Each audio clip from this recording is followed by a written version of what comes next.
खै के भएँ म? कसैले बुझ्न नसकेको कथाको पात्र भएँ म। वास्तविकताको अर्थ नै बेग्लै, कसैलाई कल्पना मात्र भएँ म। सबैले सोध्ने अनेकौं हजार प्रश्न भएँ म। स्मरण नै गर्न धेरै गाह्रो गणितको सूत्र भएँ म। बाहिरको मलाई अब कुनै चासो रहेन, आफ्नै कोठा भित्र मात्र भएँ म।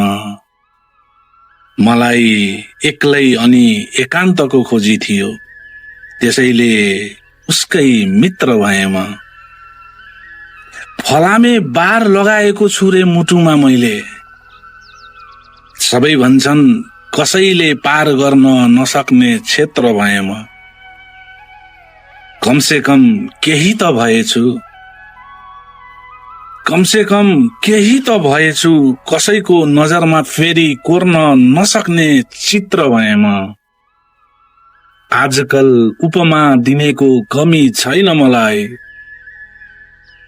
कतै अशुद्ध त कतै पवित्र भएँ म।